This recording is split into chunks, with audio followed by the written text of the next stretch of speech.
ಸ್ನೇಹಿತರೆ ನಮಸ್ಕಾರ. ನಾನು ರವೀಂದ್ರ ಜೋಶಿ.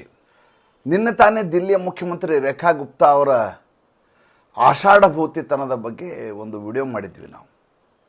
ಇವರಿಗೆ ಹಿಂದೂಗಳ ಮತ ಬೇಕು, ಆದರೆ ಅಧಿಕಾರಕ್ಕೆ ಬಂದ ತಕ್ಷಣ ಇವರ ಧರ್ಮ ನಿರಪೇಕ್ಷತೆ ಜಾಗೃತ ಆಗಿಬಿಡುತ್ತೆ. ಮುಸಲ್ಮಾನರ ಓಲೈಕೆಗೆ ಏನು ಬೇಕಾದರೂ ಮಾತಾಡಲಿಕ್ಕೆ ಸಿದ್ಧರಾಗಿಬಿಡ್ತಾರೆ.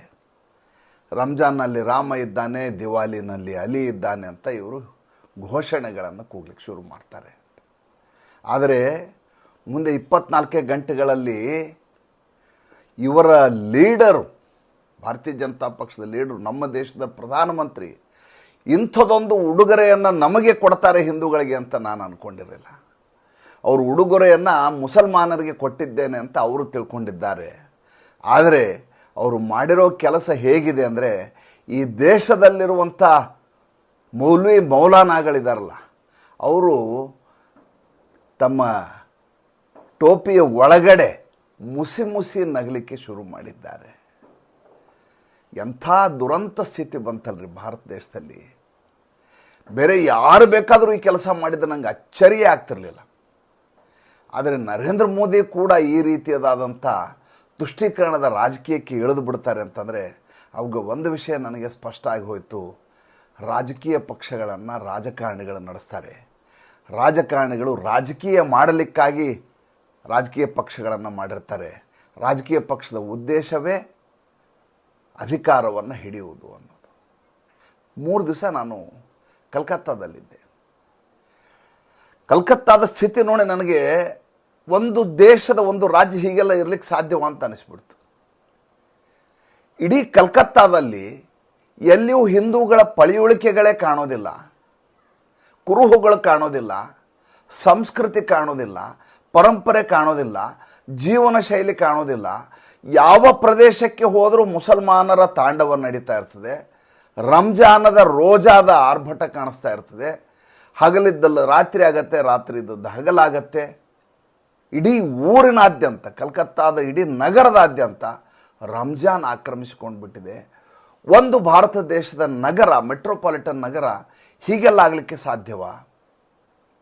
ಆವಾಗ ನನಗನ್ಸಿದ್ದು, ಆಡಳಿತಗಾರರು ಪಕ್ಕಾ ತುಷ್ಟೀಕರಣಕ್ಕೆ ಇಳಿದ್ಬಿಟ್ರೆ, ಏನು ಬೇಕಾದರೂ ಮಾಡ್ಕೊಳ್ಳಿ ನೀವು ಅಂತ ಬಿಟ್ಬಿಟ್ರೆ ಏನಾಗತ್ತೆ, ಅದಕ್ಕೆ ಜ್ವಲಂತವಾಗಿ ನಮ್ಮ ಎದುರು ಕಾಣೋದು ಕಲ್ಕತ್ತಾ ಅಂತ ಅನ್ನಿಸ್ತು. ಅಲ್ಲಿಯ ಬಡೆ ಬಜಾರ್ ಹೋಗಿ, ನ್ಯೂ ಮಾರ್ಕೆಟ್ ಹೋಗಿ, ಗೋಲ್ ಮಾರ್ಕೆಟ್, ನೀವು ಯಾವ ಪ್ರದೇಶಕ್ಕೆ ಹೋಗ್ತೀರಿ, ಯಾವುದೇ ಪ್ರದೇಶಕ್ಕೆ ಹೋದರೂ ಇವ್ರದೇ ಹಾವಳಿ. ಮತ್ತು ನಾವು ಅಲ್ಲಿ ಅಲ್ಪಸಂಖ್ಯಾತರು ಅನ್ನುವಂಥ ತಬ್ಬಲಿತನ ಕಾಡ್ಲಿಕ್ಕೆ ಶುರು ಆಯ್ತು ನನಗೆ. ಮಧ್ಯರಾತ್ರಿ 12:45 ಫ್ಲೈಟಿಗೆ ಬೆಳಗ್ಗೆ ವಾಪಸ್ ಬಂದೆ.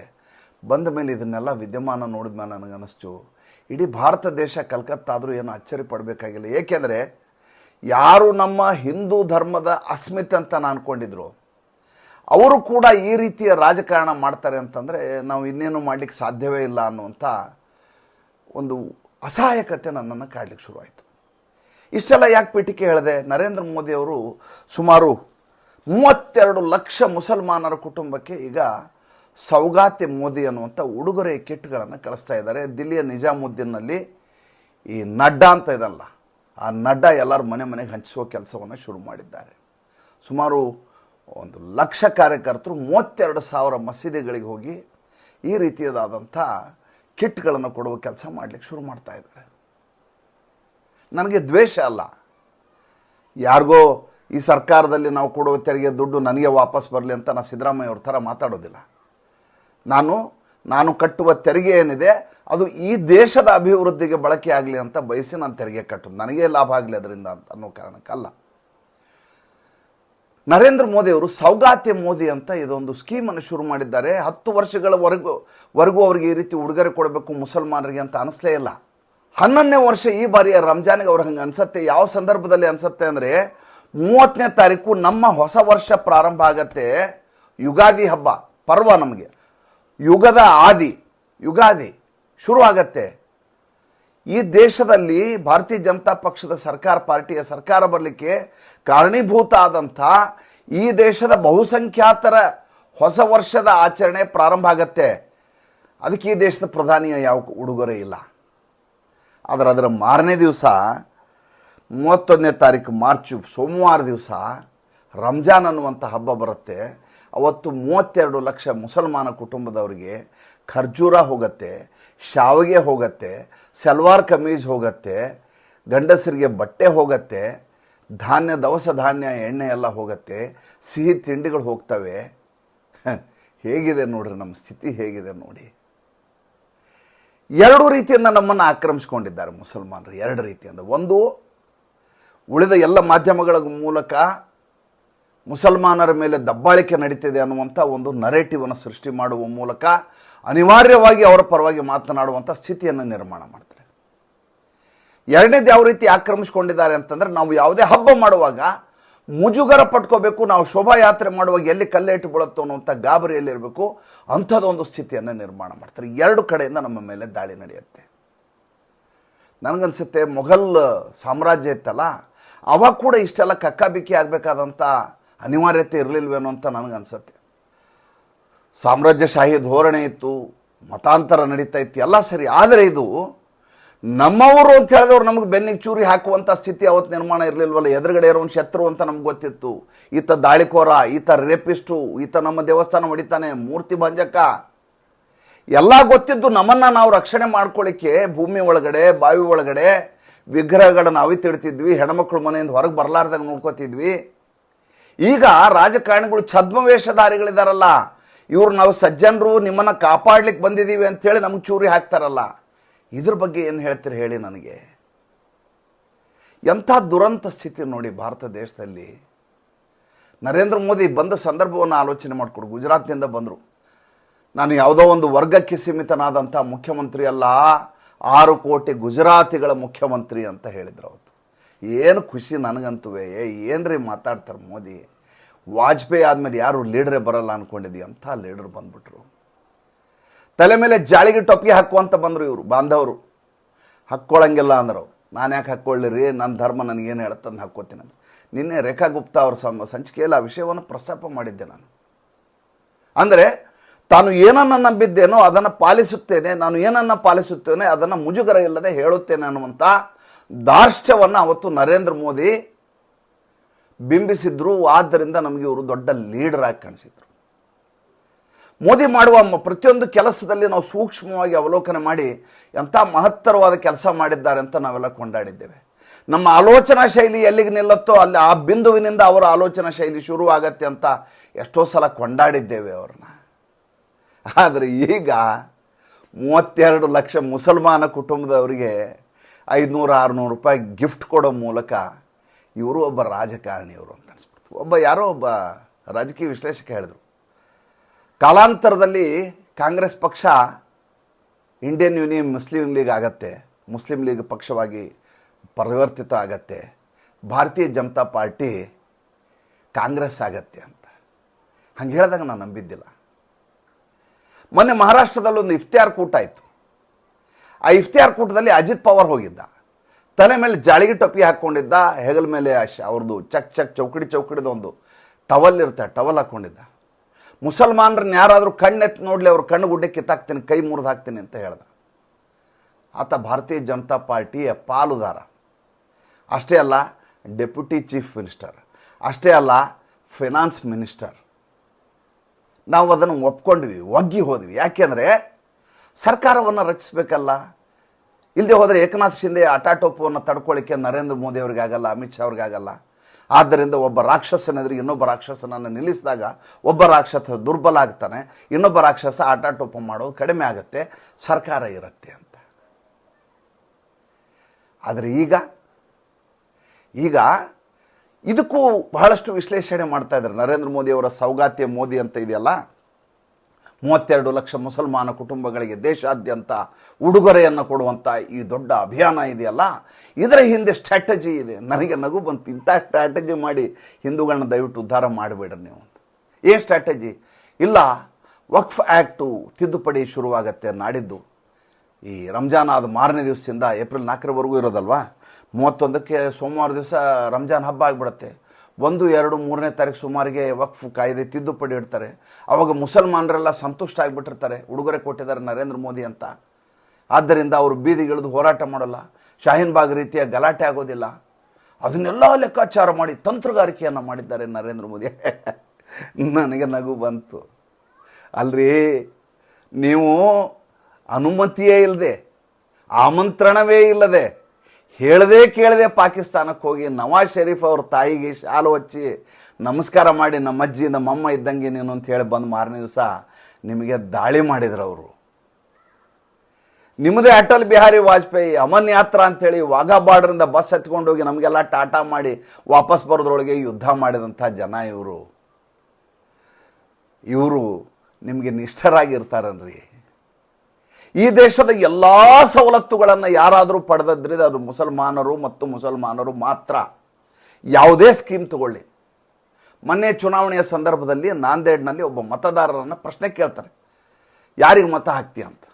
ನಮಗೆ ಬೇಕಾದಷ್ಟು ಆಪ್ಷನ್ ಇದಾವಂತ. ನಮ್ಮ ಕಾಂಗ್ರೆಸ್ ಇದೆ, AIMIM ಇದೆ, ಸಮಾಜವಾದಿ ಪಾರ್ಟಿ ಇದೆ. ನಾಂದೇಡದಲ್ಲಿ ಒಬ್ಬ ಮತದಾರನ ಪ್ರಶ್ನೆ ಕೇಳೋದು ಪತ್ರಿಕೆಯವರು, ಯಾವುದೋ ಚಾನಲ್ನವರು. AIMIM ಇದೆ, ಸಮಾಜವಾದಿ ಪಾರ್ಟಿ ಇದೆ, ಬಹುಜನ್ ಸಮಾಜ್ ಪಾರ್ಟಿ ಇದೆ, ಆಮೇಲೆ ಕಾಂಗ್ರೆಸ್ ಇದೆ, ಇಷ್ಟು ಪಕ್ಷ ಇದ್ದಾವೆ. ಹಿಂದೂಗಳಿಗೆ ಯಾವುದಿದೆ, ಒಂದೇ ಪಕ್ಷ ಇರೋದು ಭಾರತೀಯ ಜನತಾ ಪಾರ್ಟಿ. ನಮ್ಗೆ ಬೇಕಾದಷ್ಟು ಆಪ್ಷನ್ ಇದ್ದಾವೆ. ನಿಮಗೆ ನರೇಂದ್ರ ಮೋದಿ ಏನು ಮಾಡಿಲ್ವಾ ಅಂತ ಆ ಪತ್ರಕರ್ತ ಕೇಳ್ತಾನೆ ಅವನು ಪ್ರಶ್ನೆನ. ಆತ ಉತ್ತರ ಏನು ಹೇಳ್ದೆ ಹೇಳಿ. ನೋಡಿ, ನನಗೆ ಪ್ರಧಾನಮಂತ್ರಿ ಆವಾಸ್ ಯೋಜನಾದಲ್ಲಿ ನನಗೆ 2.5 ಲಕ್ಷ ರೂಪಾಯಿ ಮನೆ ಕಟ್ಟಲಿಕ್ಕೆ ದುಡ್ಡು ಬಂದಿದೆ. ಆಮೇಲೆ ಬೇರೆ ಬೇರೆ ಸ್ಕೀಮ್ಗಳು ಹೇಳ್ತಾನೆ, ನನಗೆ ಇದರಲ್ಲಿ ಇಷ್ಟು ದುಡ್ಡು ಬಂದಿದೆ, ಇದರಲ್ಲಿ ಇಷ್ಟು ದುಡ್ಡು ಬಂದಿದೆ ಅಂತ. ಯಾವ್ಯಾವ ಸವಲತ್ತುಗಳನ್ನ ಪಡೆದಿದ್ದಾನೋ ಎಲ್ಲ ಸವಲತ್ತುಗಳನ್ನ ಪಡೆದದ್ದನ್ನು ಹೇಳ್ತಾನೆ. ಕೊನೆಗೆ ಹೇಳ್ತಾನೆ, ಇಷ್ಟೆಲ್ಲ ಆದಮೇಲೆ ಹಾಗಾದ್ರೆ ನೀನು ಕಾಂಗ್ರೆಸ್ಗೆ ಯಾಕೆ ಮತ ಹಾಕ್ತೀಯ ಅಂತ ಕೇಳ್ತಾರೆ ಇವರು ಪತ್ರಿಕೆಯವರು. ಅವಾಗ ಹೇಳ್ತಾನೆ ಅವನು, ನರೇಂದ್ರ ಮೋದಿ ಎಲ್ಲವನ್ನೂ ಕೊಡಬಹುದು, ಆದರೆ ಭಾಯಿಚಾರ ಕೊಡೋದು ಕಾಂಗ್ರೆಸ್ ಮಾತ್ರ ಅಂತ ಹೇಳ್ತಾರೆ. ಭ್ರಾತೃತ್ವವನ್ನು ಕಲಿಸೋದು ಕಾಂಗ್ರೆಸ್ ಮಾತ್ರ ಅಂತ. ಕಾಂಗ್ರೆಸ್ ಏನೇನು ಕೊಟ್ಟಿದ್ದೀರಿ ಹಿಂಗೆ ಸ್ವಾತಂತ್ರ್ಯ ಆದಮೇಲೆ ಇಲ್ಲಿವರೆಗೂ ಅಂತ ಕೇಳ್ತಾರೆ. ನಮಗೇನು ಕೊಟ್ಟಿಲ್ಲ, ಅದು ಕೊಡೋದು ಬೇಡ, ಅದು ನಮಗೆ ಭಾಯಿಚಾರ ಕೊಟ್ಟಿದೆ. ನರೇಂದ್ರ ಮೋದಿ ಎಲ್ಲ ಕೊಟ್ಟರು ನಾವು ನರೇಂದ್ರ ಮೋದಿ ಓಟ್ ಹಾಕೋದಿಲ್ಲ ಅಂತ.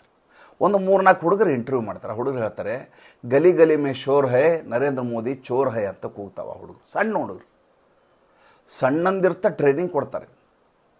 ಯಾವ ರೀತಿ ಟ್ರೈನಿಂಗ್ ಇರುತ್ತೆ ಅವ್ರದ್ದಂದ್ರೆ, ನಾನು ಮುಸಲ್ಮಾನರ ಊರಿನಿಂದ ಬಂದವನು, ಹಾವೇರಿ ಜಿಲ್ಲೆ ಸವಣೂರಿನಿಂದ. ಒಂದು ಬಕ್ರೀದ್ ಅಂತ ಹಬ್ಬ ಆಗತ್ತೆ ಅವರಲ್ಲಿ. ಬಕ್ರಿ ಅಂದರೆ ಆಡು, ಮೇಕೆ ಅಂತ ನೀವೇನಂತೀರಿ ಅದಕ್ಕೆ. ಬಕ್ರಿ, ಆಡು, ಕುರಿ ಯಾವುದೋ ಒಂದು ಕಡೆ. ಅದನ್ನು 3 ತಿಂಗಳ ಮುಂಚೆ ಒಂದು ಕುರಿಯನ್ನು ಖರೀದಿ ಮಾಡ್ತಾರೆ. ಆ ಮಕ್ಕಳು ಅದ್ರ ಜೊತೆ ಮಗುವಿನ ಥರ ದಿವಸ ಆಟ ಆಡ್ತಿರ್ತಾರೆ ಆ ಕುರಿ ಜೊತೆಗೆ. ಅದು ಹುಲ್ಲು ತಿನ್ನಿಸೋದು, ಅದು ಮೈ ದಡೋದು, ಮುದ್ದು ಮಾಡೋದು, ಅದು ಬಂದು ಇವ್ರ ಮೈ ಮೇಲೆ ಹಾರುತ್ತಿರ್ತದೆ. ಆ ರೀತಿ ಅದನ್ನು ಸಂರಕ್ಷಣೆ ಮಾಡ್ತಾರೆ, ಚೆನ್ನಾಗಿ ತಿನ್ನಿಸ್ತಾರೆ. ಕರೆಕ್ಟಾಗಿ ಬಕ್ರೀದ್ ಬರೋ ಹಿಂದಿನ ದಿವಸ ರಾತ್ರಿ ಆ ಮಗುವಿನ ಸಮ್ಮುಖದಲ್ಲಿ ಅದನ್ನು ಮಾಡ್ತಾರೆ, ಕತ್ತರಿಸ್ತಾರೆ.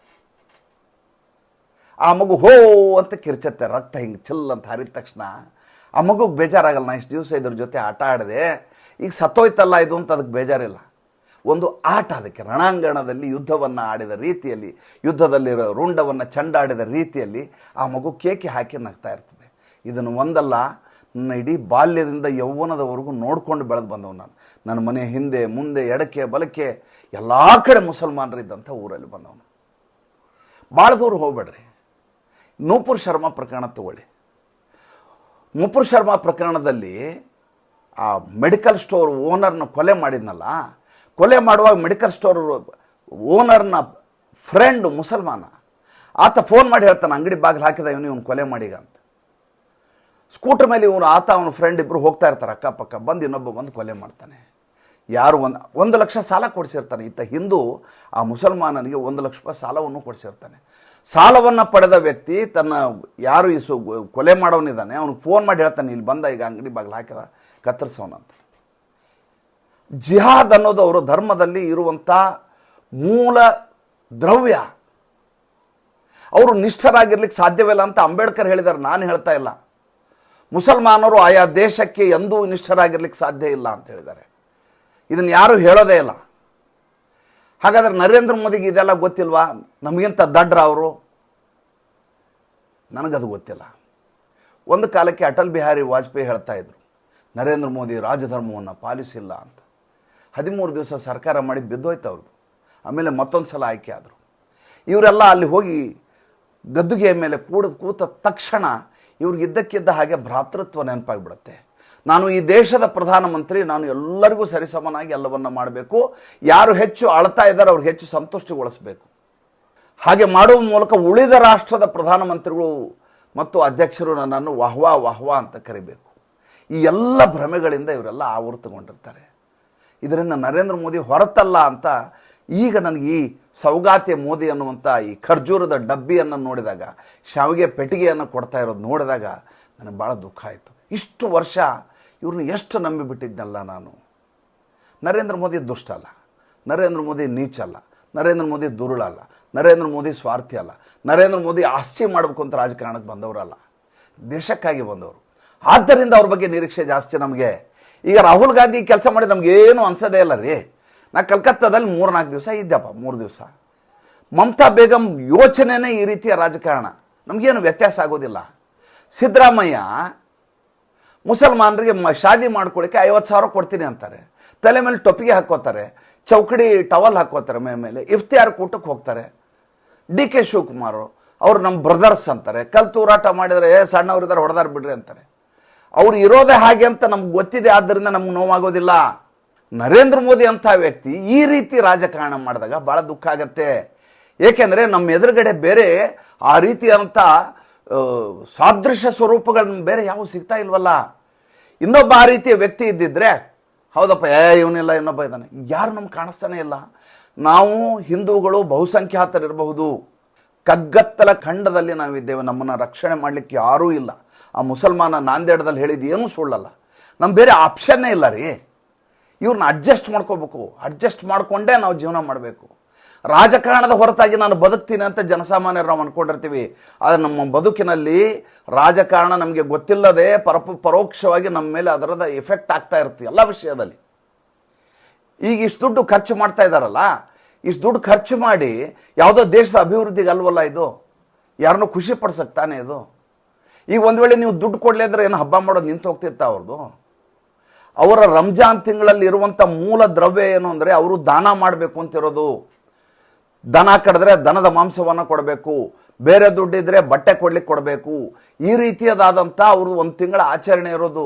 ಅದು ನರೇಂದ್ರ ಮೋದಿ ಬಂದು ಶಾವಿಗೆ ಕೊಟ್ಟ ತಕ್ಷಣ ಸುರ್ಕುಂಬ ಮಾಡ್ಕೊಂಡು ತಿಂತಾರೆ ಅಂತ ಅರ್ಥ ಅಲ್ಲ. ಇವ್ರು ಕೊಡದೇ ಇದ್ದ ದಿವಸದಲ್ಲಿ ಅವರೇನು ರಾತ್ರಿ ಸಂಜೆ ರೋಜಾ ಬಿಡುವಾಗ ಖರ್ಜೂರು ತೊಗೊಂಡು ನೀರು ಕುಡಿಲಿಲ್ವಾ? ಇವರು ರೋಜಾನ ಉಪವಾಸ ಮುರಿಲಿಲ್ವಾ? ಇವ್ರು ಖರ್ಜೂರ ಬಂದಮೇಲೆ ಮಾಡಬೇಕಾ? ಈಗ ಇನ್ನು ಕೆಲವರು ಹೇಳ್ತಾ ಇದ್ದಾರೆ, ಇಲ್ಲ ನಿತೀಶ್ ಕುಮಾರ್ ಜೊತೆ ಮೈತ್ರಿ ಇರೋದರಿಂದ ನಿತೀಶ್ ಕುಮಾರ್ ಹೇಳಿದ್ದಾರೆ ಆದ್ದರಿಂದ ಕೊಟ್ಟರು. ಅಂಥ ರೀತಿ ರಾಜಕಾರಣ ಬೇಡ ನಮಗೆ. ಬಿದ್ದೋಗ್ಲಿ ಬಿಡಿ ಸರ್ಕಾರ. ಮುಂದೆ ನಮ್ಮ 3 ಸೀಟ್ ಇತ್ತು, ಈ ರೀತಿಯ ರಾಜಕಾರಣ ಮಾಡಿದ್ರೆ 240ಕ್ಕೆ ಬಂದಿದೆ, 232ಕ್ಕೆ ಬಂದಿದೆ. ಆಗದೇ ಇದ್ದರೆ ನೆಕ್ಸ್ಟ್ ಟೈಮ್ ನೋಡೋಣ, ಬಂದಾಗ ಬರಲಿ ಬಿಡಿ, ಬೇಕಾದಷ್ಟು ದಿವಸ. ನಮಗಿನ್ನ ಅರ್ಜೆಂಟ್ ಇಲ್ಲ, ಇನ್ನೊಂದು ಟರ್ಮ್ ಬೇರೆದವ್ರು ಆಳಿ ಹೋಗಲಿ ನಮಗೆ. ಈ ರೀತಿಯ ರಾಜಕಾರಣ, ದುರುಳ ರಾಜಕಾರಣ, ಛದ್ಮವೇಷ ಇವೆಲ್ಲ ನಮ್ಗೆ ಬೇಕಾಗಿಲ್ಲ. ರಾಜಕಾರಣಿಗಳಿಂದ ರಾಜಕಾರಣ ಮಾಡೋದು, ರಾಜಕಾರಣಿಗಳಿಂದ ರಾಜಕೀಯ ಪಕ್ಷ ನಡೆಯೋದು, ರಾಜಕೀಯ ಪಕ್ಷದವರು ಅಧಿಕಾರಕ್ಕಾಗಿ ಏನು ಬೇಕಾದ್ ಮಾಡೋದನ್ನು ನಾನು ಸಹಿಸೋದಿಲ್ಲ. ನನ್ನ ಈ ಚಾನಲ್ನಲ್ಲಿ ಇರುವಂಥ 1,80,000 ಜನ ಏನಿದಿರಿ ಅವರೆಲ್ಲ ನರೇಂದ್ರ ಮೋದಿಯ ಭಕ್ತರು, ನರೇಂದ್ರ ಮೋದಿಯನ್ನು ತುಂಬ ಇಷ್ಟಪಡೋರು. ನಾನು ಹೇಳಿದ್ದು ನಿಮ್ಗೆ ಯಾವುದು ಇಷ್ಟ ಆಗಲ್ಲ, ನನಗೆ ಗೊತ್ತು. ನರೇಂದ್ರ ಮೋದಿ ಬೇರೆ ಏನೋ ಉದ್ದೇಶದಿಂದ ಕೊಟ್ಟಿರ್ತಾರೆ, ನಿಮ್ಗೆ ಅರ್ಥ ಆಗಲ್ಲ. ನೀನು ಯಾವ ದೊಡ್ಡ ಶಾಣ್ಯ, ನಿನಗಿಂತ ಶಾಣ್ಯರಿಲ್ವಾ, ನೀನು ಯೋಚನೆ ಮಾಡಿದ್ರೆ ನರೇಂದ್ರ ಮೋದಿ ಯೋಚನೆ ಮಾಡಿರಲ್ವ, ಈ ಥರ ಎಲ್ಲ ನೀವು ಕೆಳಗೆ ಕಮೆಂಟ್ ಆಗ್ತಾರೆ. ನಂಗೆ ಗೊತ್ತು, ನನಗೇನು ಬೇಜಾರಿಲ್ಲ. ನನ್ನ ಚಾನಲ್ನಲ್ಲಿರುವಂಥ ಇಷ್ಟೂ ಜನ ನನ್ನ ಅನ್ಫಾಲೋ ಮಾಡಿದರೆ ನನಗೇನು ಬೇಸರನೇ ಇಲ್ಲ. ನನ್ನ ತೃಪ್ತಿಗಾಗಿ ನಾನು ಚಾನಲ್ ನಡೆಸ್ತಾ ಇರೋದು, ದೇಶಕ್ಕಾಗಿ ಚಾನಲ್ ನಡೆಸ್ತಾ ಇರೋದು, ಹೊಟ್ಟೆಪಾಡು ಅಂತ ಮಾಡಿದ್ದಲ್ಲ. ನಾನು ನಮ್ಮ ಖರ್ಚು ವೆಚ್ಚಕ್ಕಾಗಿ ದಯವಿಟ್ಟು ಸಹಾಯ ಮಾಡಿ ಅಂತ ಕೇಳ್ತೇನೆ ವಿನಃ ದುಡ್ಡು ಮಾಡಿ ಮನೆ ಕಟ್ಟಬೇಕಾಗಿಲ್ಲ ನಾನು. ಆದರೆ ದೇಶಕ್ಕೆ ಧರ್ಮಕ್ಕೆ ಪರಿಸ್ಥಿತಿ ಗಂಭೀರವಾಗಿ ಬಂದಂಥ ಸಂದರ್ಭದಲ್ಲಿ ಈ ರೀತಿಯಾದಂಥ ಧೋರಣೆಯ ಮೂಲಕ ರಾಜಕಾರಣ ಮಾಡೋದಿದೆಯಲ್ಲ, ಅದು ನನಗೆ ಸಹಿಸಲಿಕ್ಕೆ ಸಾಧ್ಯ ಇಲ್ಲ. ಅದರ ವಿರುದ್ಧವಾಗಿಯೇ ನನ್ನ ಧ್ವನಿ. ಅದು ರೇಖಾ ಗುಪ್ತಾ ಇರಲಿ, ಅದು ನರೇಂದ್ರ ಮೋದಿ ಇರಲಿ, ಅದು ಅಮಿತ್ ಶಾ ಇರಲಿ, ಅದು ಯಾರು ಬೇಕಾದರೂ ಇರಲಿ, ನನಗೇನು ವ್ಯತ್ಯಾಸ ಆಗೋದಿಲ್ಲ. ಈ ರೀತಿಯ ರಾಜಕಾರಣ ಮಾಡಲಾರದಂಥ ಒಬ್ಬ ಮನುಷ್ಯನನ್ನು ನಾನು ನೋಡಿದ್ದೇನೆ. ಆತನ ಬಗ್ಗೆ ಇವತ್ತಿಗೂ ನನ್ನ ನಂಬಿಕೆ ಇದೆ. ಅವರ ಹೆಸರು ಯೋಗಿ ಆದಿತ್ಯನಾಥ್. ಅದಕ್ಕೆ ನಾನು ಯಾವಾಗಲೂ ಹೇಳಿದವರು ರಾಜಕಾರಣಿ ಅಲ್ಲ, ಆತ ಸಂತ ಅಂತ. ಅಟಲ್ ಬಿಹಾರಿ ವಾಜಪೇಯಿ ಸರ್ಕಾರ ಉಳಿಸ್ಕೊಳ್ಳಿಕ್ಕೆ ಆಗ್ತಿರ್ಲಿಲ್ವನ್ರಿ? 13 ದಿವಸದ ಸರ್ಕಾರನ ಮನಸ್ಸು ಮಾಡಿ ಡೀಲ್ ಮಾಡಿದರೆ ಮಾರನೇ ದಿವಸಕ್ಕೆ ಸರ್ಕಾರ ಉಳಿದ್ಬಿಡೋದು. ಜಯಲಲಿತಾಗ ಒಂದು ಫೋನ್ ಮಾಡಿ ಏನಾಗಬೇಕು ಹೇಳು ಅಂತೇಳಿ ಉಳಿದ್ಬಿಡೋದು ಸರ್ಕಾರ. ಹಠಮಾರಿ ಹೆಣ್ಮಕ್ಳನ್ನ ಸಮಾಧಾನ ಮಾಡೋದು ಭಾಳ ಸುಲಭ. ಅದು ಯಾವುದು ಮಾಡಲಾರ್ದ ರಾಜಕಾರಣ ಮಾಡಿದ್ರು ಅವರು. ಹಾಗಂತ ಆತ ಪ್ರಖರ ಹಿಂದೂವಾದಿ ಅಂತಲೇ ಹೇಳಲ್ಲ. ಆತನಿಗಿಂತ ಸೌಮ್ಯವಾದಿ ಬೇರೆ ಯಾರಲ್ಲೂ ಇರ್ಲಿಕ್ಕೆ ಸಾಧ್ಯವೇ ಇಲ್ಲ. ನರೇಂದ್ರ ಮೋದಿ ಅವ್ರಿಗಿಂತ 1000 ಪಾಲು ವಾಸಿ ಅಷ್ಟು ವಿಚಾರದಲ್ಲಿ. ಈಗ 3-4 ಉದಾಹರಣೆ ಹೇಳ್ತೇನೆ, ಬೇಸರ ಆಗಲಿ ಕಾರಣನೂ ಇರ್ತವೆ. ಏನು? ರಾಹುಲ್ ಗಾಂಧಿಯವರ ಪೌರತ್ವದ ಬಗ್ಗೆ ಮಾಹಿತಿಯನ್ನು ಕೊಡಿ ಅಂತ ಗೃಹ ಸಚಿವಾಲಯ ಕೇಳ್ತಾರೆ. ಇವತ್ತರೂ ಗೃಹ ಸಚಿವಾಲಯ ಯಾಕೆ ಕೊಡಲ್ಲ ರೀ? ಕೋರ್ಟ್ಗೆ ಕೊಡಬೇಕಲ್ವಾ? ಯಾಕೆ ಕೊಟ್ಟಿಲ್ಲ? ಕೊಡಬೇಕಲ್ವಾ? ಇಲ್ಲಿವರೆಗೂ ಕೊಟ್ಟಿಲ್ಲ. ಗೃಹ ಸಚಿವಾಲಯಕ್ಕೆ ಈ ರೀತಿಯಾದಂಥ ಹತ್ತಾರು ಪ್ರಶ್ನೆಗಳು ಕೇಳಿದ್ರು. ಇದನ್ನು ಯಾವುದು ಪ್ಲೇಸಸ್ ಆಫ್ ವರ್ಷಿಪ್ ಆ್ಯಕ್ಟ್ ಬಗ್ಗೆ ಸರ್ಕಾರದ ಧೋರಣೆ ಏನು ಅಂತ ಕೇಳ್ತೇವೆ ಸುಪ್ರೀಂ ಕೋರ್ಟ್. ಇವತ್ತರೆಗೂ ಕೊಡೋಕ್ಕಾಗಿಲ್ಲವಲ್ಲ ಏಜಿಗೆ ಯಾಕೆ? ಗೃಹ ಸಚಿವಾಲಯದಿಂದ ಲೆಟರ್ ಕೇಳ್ಬೇಕಾದ್ರೆ ಸರ್ಕಾರ ಧೋರಣೆ ಏನು? ಪ್ಲೇಸಸ್ ಆಫ್ ವರ್ಷಿಪ್ ಆ್ಯಕ್ಟ್ ಬೇಡ ನಮಗೆ ಅಂತ ಒಂದು ಸ್ಟೇಟ್ಮೆಂಟ್ ಕೊಟ್ಟರಾಗೋಯ್ತಲ್ಲ, ಮುಂದೇನಾಗುತ್ತಾಗಲಿ. ದೇಶ ಏನು ಮುಳುಗಿ ಹೋಗೋದಿಲ್ಲ. ಮೊಘಲರನ್ನೇ ತಡ್ಕೊಂಡಿದೆ, ಬ್ರಿಟಿಷರನ್ನೇ ತಡ್ಕೊಂಡಿದೆ, ಪೋರ್ಚುಗೀಸರ ಹಠಾಟೋಪ ಮತಾಂತರ ಗೋವಾದಲ್ಲಿ ತಡ್ಕೊಂಡಿದೆ, ಡಚ್ಚರು ಬಂದು ಹೋಗಿದ್ದಾರೆ, ಏನೆಲ್ಲ ಆಗೋಗಿದೆ ಈ ದೇಶದಲ್ಲಿ. ಈಗೇನಾಗ್ಬಿಡುತ್ತೆ? ಅಂಥ ಪರಿಯಿಂದ ಸರ್ಕಾರ ನಡೆಸ್ಬೇಕು. ಭ್ರಷ್ಟರನ್ನೆಲ್ಲ ಕರ್ಕೊಂಬಂದು ರಾಜಕಾರಣ ಮಾಡಿ, ಇಲ್ಲ ಅನಿವಾರ್ಯ ಇದೆ, ಮೆಹಬೂಬಾ ಮುಫ್ತಿಯನ್ನು ಕರ್ಕೊಂಬಂದು ಸರ್ಕಾರ ಮಾಡಿ, ಏನು ಕಾರಣ ಇಲ್ಲ, ಕಾಶ್ಮೀರದ ಆಡಳಿತ ವ್ಯವಸ್ಥೆಯನ್ನು ಅರ್ಥ ಮಾಡ್ಕೋಬೇಕು ಅಂತಂದರೆ ತೊಗೊಳ್ಳೇಬೇಕು. ಸರಿ, ಎಲ್ಲ ರಾಜಕೀಯ ಮಾಡಿದ್ರಿ, ಕೊನೆಗೆ ನೀವು ಕಿಟ್ ಕೊಡೋ ಮಟ್ಟಿಗೆ ಬಂದುಬಿಟ್ರಲ್ಲ. ನಿಮಗೂ ಸಿದ್ದರಾಮಯ್ಯಗೂ ಏನು ಡಿಫ್ರೆನ್ಸ್ ಇದೆ? ನಿಮಗೂ ಡಿ ಕೆ ಶಿವಕುಮಾರ್ಗೆ ಏನು ವ್ಯತ್ಯಾಸ ಇದೆ?